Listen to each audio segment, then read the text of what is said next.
Good morning and good afternoon. My name is Jesse Serrano. I'm one of the market managers here at BackNine Insurance. Thank you for joining us today. Today's webinar is going to be slightly different. I had an advisor ask me if we could help him with marketing and presenting to his clients various insurance strategies. So I started creating for him some customized consumer-facing webinars that he could use and record and send out to his clients. We've now done a few of these, and we're having some amazing results. So what you'll be listening to today is actually a consumer-approved presentation that of Legacy Marketing helped us co-host. It's a conceptual presentation, meaning he wasn't out here pitching about how great his products are. It's a simple introduction to the various types of annuities that may be available to your clients. He does a great, unbiased job and also debunks some annuity myths that are out there. I promise you that even though it's a consumer-facing presentation, you as a producer will still learn something new. The best part is that we have permission to replicate this presentation for your clients. At the end of this webinar, I'll be giving you my contact information if you're interested in getting a copy of this presentation customized for your clients. With that said, let's listen to Bruce. That an annuity is a contract with a life insurance company that provides benefits in exchange for a deposit of money known as premiums.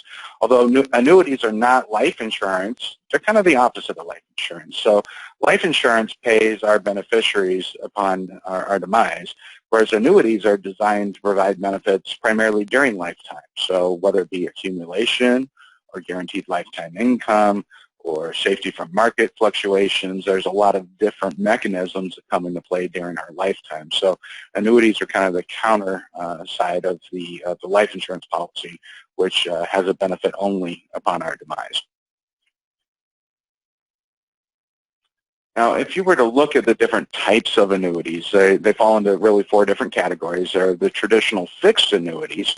With a traditional fixed annuity, we invest our dollars, our premium, with the insurance company, who then, through their general accounts, make various investments, primarily bonds, and from those bonds they generate interest.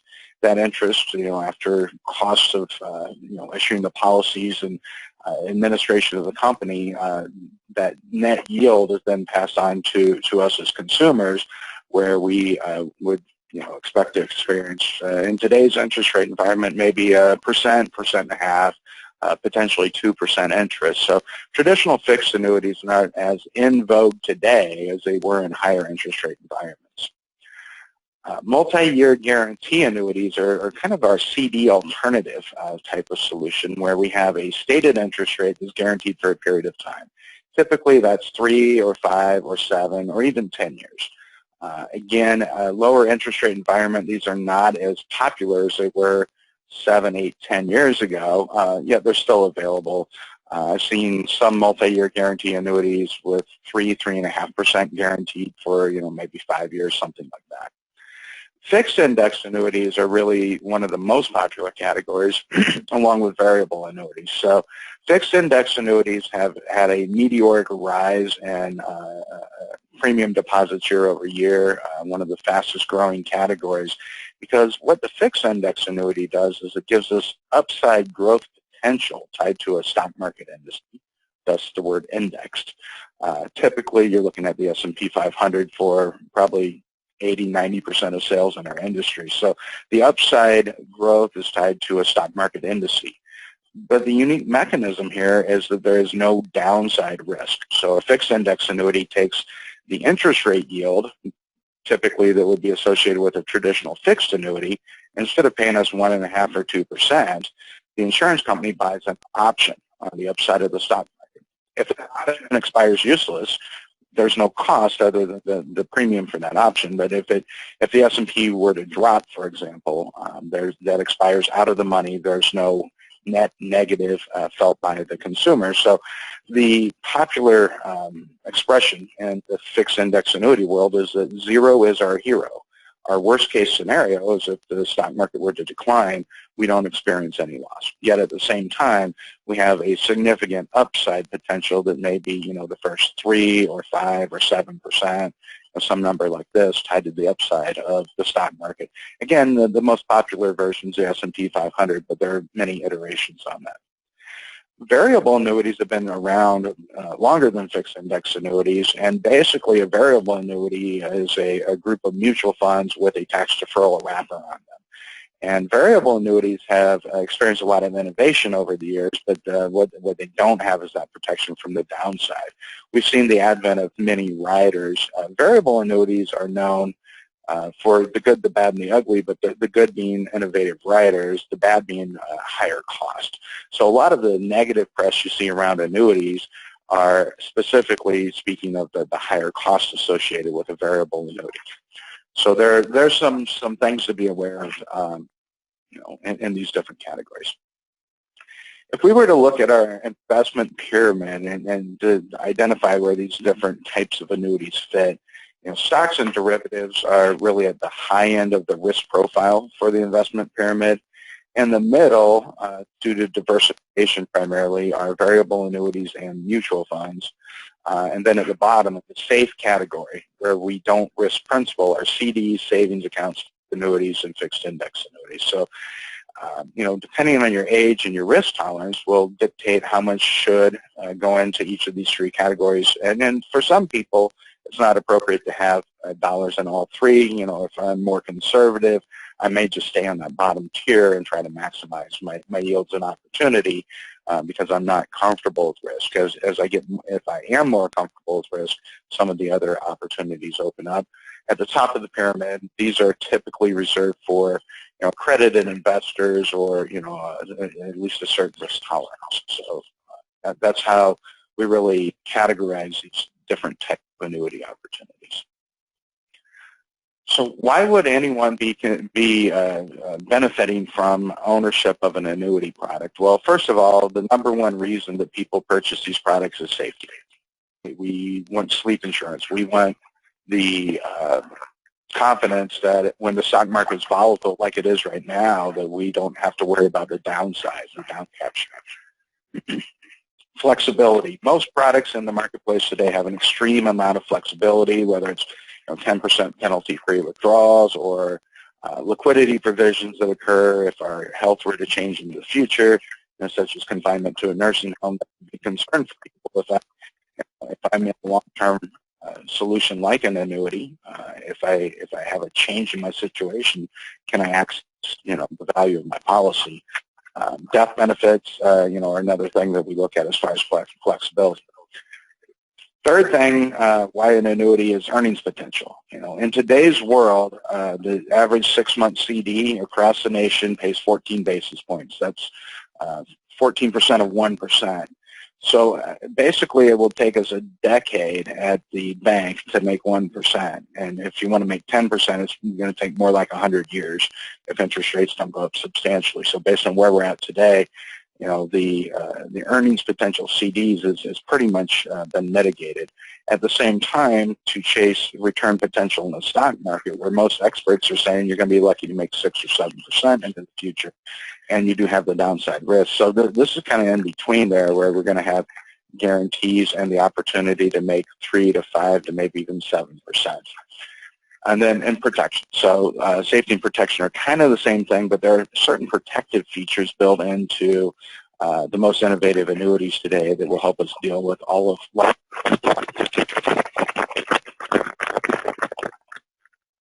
So of an index annuity and compare that to, what's it mean in layman's terms. Tax deferral is a feature, but what tax deferral does for us is it allows us to enjoy triple compounding of interest. We'll walk through each of these. Minimum guarantees. What's that really mean? It means safety and security. The ability to name a beneficiary and avoid probate. That's important because we don't want our private financial affairs published in the newspaper and subject to probate court, which is very expensive and time-consuming. The ability to have annuitization, or the benefit there is guaranteed income for life. Control, and that gives us choice and flexibility. Death benefits allow us to leave a legacy to our children, our grandchildren, our charity or church or whoever or whatever entity we'd like to receive the dollars we don't spend in our retirement. It used to be you saw bumper stickers on everybody's car that said, "I'm spending my kids' inheritance."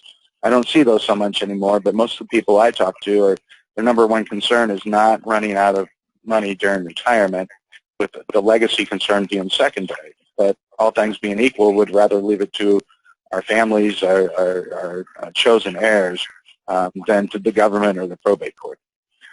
Withdrawal provisions create income stability. Premium bonuses is very popular opportunity on a lot of products. Premium bonus allows us to offset losses that we may have incurred or repositioning costs. A lot of times people are frustrated with their CD yields and they want to move it, but there's a substantial penalty if you break your CD, 6 months of interest in many cases. Those bonuses can not only help offset that, but we can also take a tax deduction brought on our tax returns, for the CD interest penalty. And then optional riders. There's a lot of optional riders. In fact, that's probably the biggest innovation today is the ability to have lifetime income riders, doublers that create additional dollars if our health were to decline, death benefit riders. They can either offset the impact of the RMD or income withdrawals or these types of things upon death. So there's a lot of those types of things that we look at today. And then crediting methods.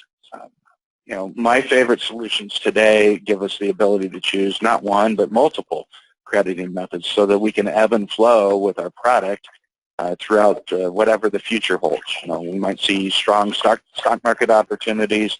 We might see opportunities that are tied to other indices like real estate or gold, or some of the more innovative solutions in today's marketplace. So if we were to focus on that first thing called tax deferral, tax deferral is often attacked. If you listen to the radio, they say, if you have an IRA, why would you own an annuity? Because IRAs already have tax deferral. Well, that's a misinformed comment. That's one of those myths I like to bust. So tax deferral exists as a function of law, and there's no explicit cost to it. So there's no additional cost to have your IRA be invested in an annuity, for example. But what tax deferral does is it gives us interest on our principal. We like that. Interest on our interest, and then interest on dollars that we otherwise would have spent in taxes. That's for what we call non-qualified money or cash. Can go into a non-qualified annuity and get interest on our principal and our interest and money we otherwise would have paid in taxes. If it's an IRA, you actually get quadruple compounding because you got a tax break up front, and then you get these 3 different ways to earn interest. If you have a product that has a increase upon death, a death benefit rider, that also contributes to a quadruple compounding situation. So really at the end of the day, how many ways do we want our dollars to work for us? Just one? Or would we prefer it to work in 3 or even 4 different dimensions? That's the secret of the ultra wealthy, is that they make their money work for them many different ways. Minimum guarantees. Minimum guarantees are really kind of worst-case scenario. So if we go into an index annuity and let's say that all the stock markets decline for the entire term of the contract, then what? Well, there's a minimum guarantee. Every fixed index annuity contract has a minimum guarantee. That doesn't apply to variable annuities. It only applies to fixed index annuities, multi-year guarantee annuities, and the traditional fixed annuity. So what minimum guarantee in many cases in our industry today is that it will compound 1% on 87.5% of your money, or compound 1.5% on 87.5%. About the strongest end of that spectrum is 1% on 100% of your premium, which means, over a 7-year contract, for example, that you're guaranteed to make a $7,000 return on a $100,000 deposit. Or on a 10-year, it would be about a $10,000 return. So, we have this fallback position that's created via the minimum guarantee. A lot of people will compare that to, other guarantees. Like if they were at a bank, we know FDIC guarantees our deposit up to a certain dollar amount. But what FDIC doesn't guarantee is an interest rate credited. So on the insurance side, on the annuity side of the equation, this contractual minimum guarantees not only on the principal, but also some interest earnings as well.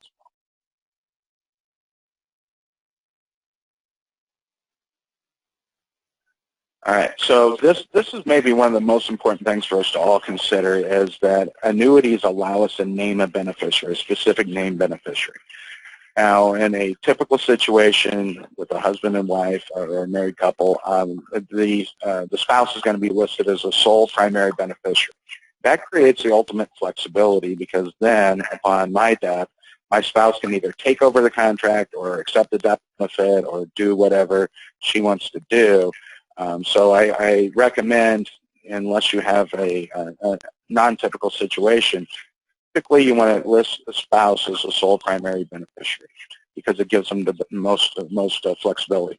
Also, in IRAs, you always want to name a living beneficiary, because it allows the option for that beneficiary to not pay all the taxes in one lump sum. They can actually stretch the IRA over their entire lifetime, and potentially even a third beneficiary.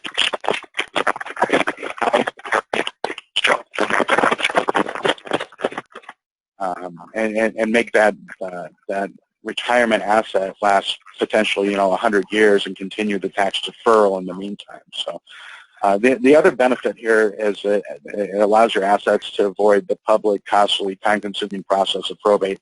Probate's a very bad word because of the expense, the agony, the time frame that's required to get through that. So here's an idea. A lot of the contracts that you own, insurance contracts, annuity contracts, mutual funds, IRAs, have the ability to name a beneficiary. It's important to sit down, beneficiary review. I recommend once a year, because things change, we lose track of things, and we've seen so many times in the financial planning industry, an ex-spouse was still named as the primary beneficiary, and that's, you want to keep up with changes in your family situation. If the beneficiary's predeceased you, limits the options available to your estate. So it's important for planning perspective to make sure that you're updating your beneficiaries on a regular basis.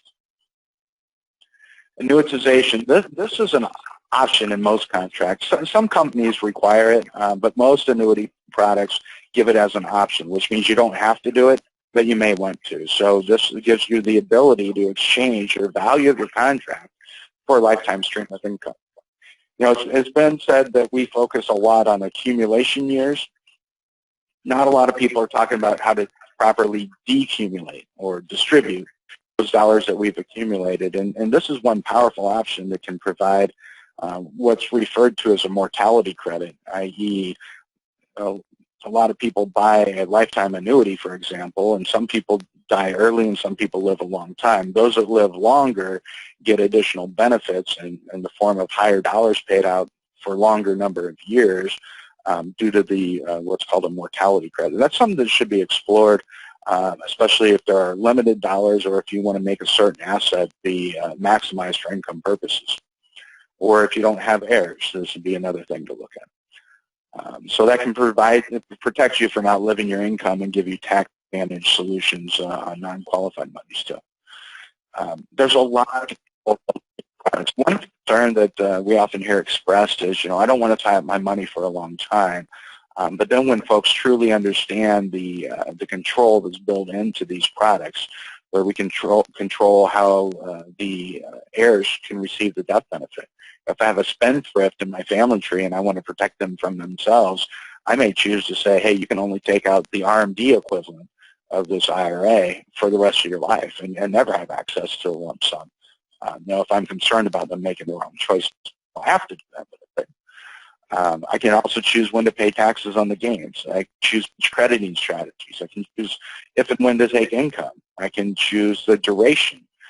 Probably the shortest duration in the marketplace that I'm aware of, as far as a surrender charge duration, is a 3-year commitment, but we also see 5 and 7 and 10 and 12 and 14 and 16, and all these exist for different reasons. There's none that are bad. It's not that the longer ones are bad and the shorter ones are good. There's a lot of options depending on what you're trying to, what your objective is.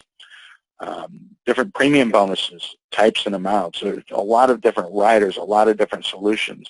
In fact, there are probably, out of the top 25, 30 companies that are focused in the annuity industry, if you combine all the products that those 30 companies offer, there are probably 500 plus different products to choose from. So that's why we always recommend working with a professional to help you navigate, the different opportunities and to understand what your needs and objectives are.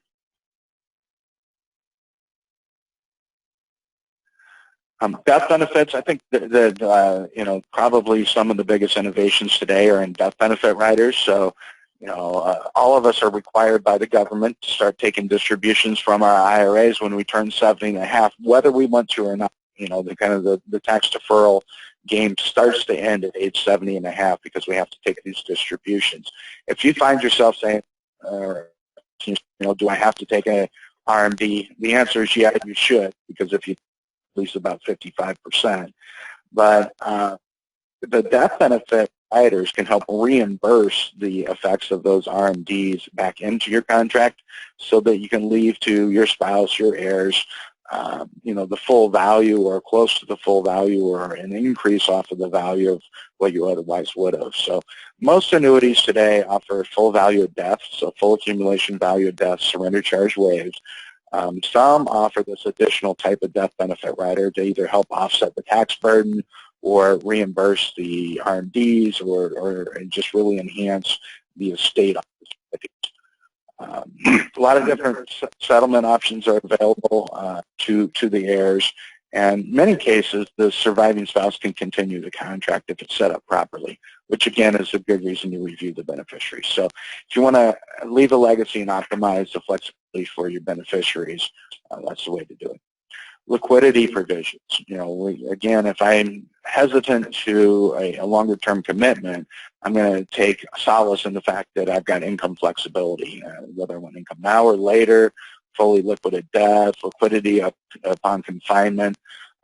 Even some of the most innovative solutions today offer checkbook access, or actually write a check against the value of your contract.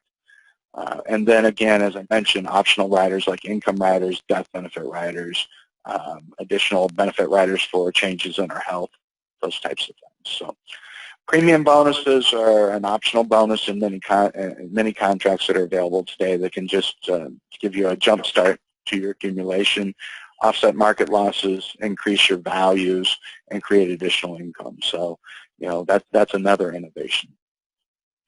Optional riders. You're seeing a lot of living benefit riders, income for life riders, additional benefit riders.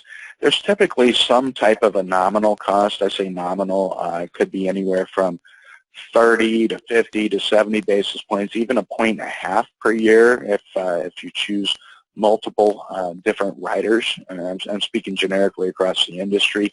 A lot of different living benefit riders that create lifetime income, where even when our account balance has been drawn down to zero, we still get a lifetime income. We still get that paycheck, if you will, throughout retirement.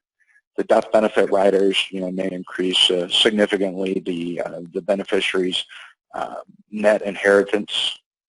We have additional liquidity riders.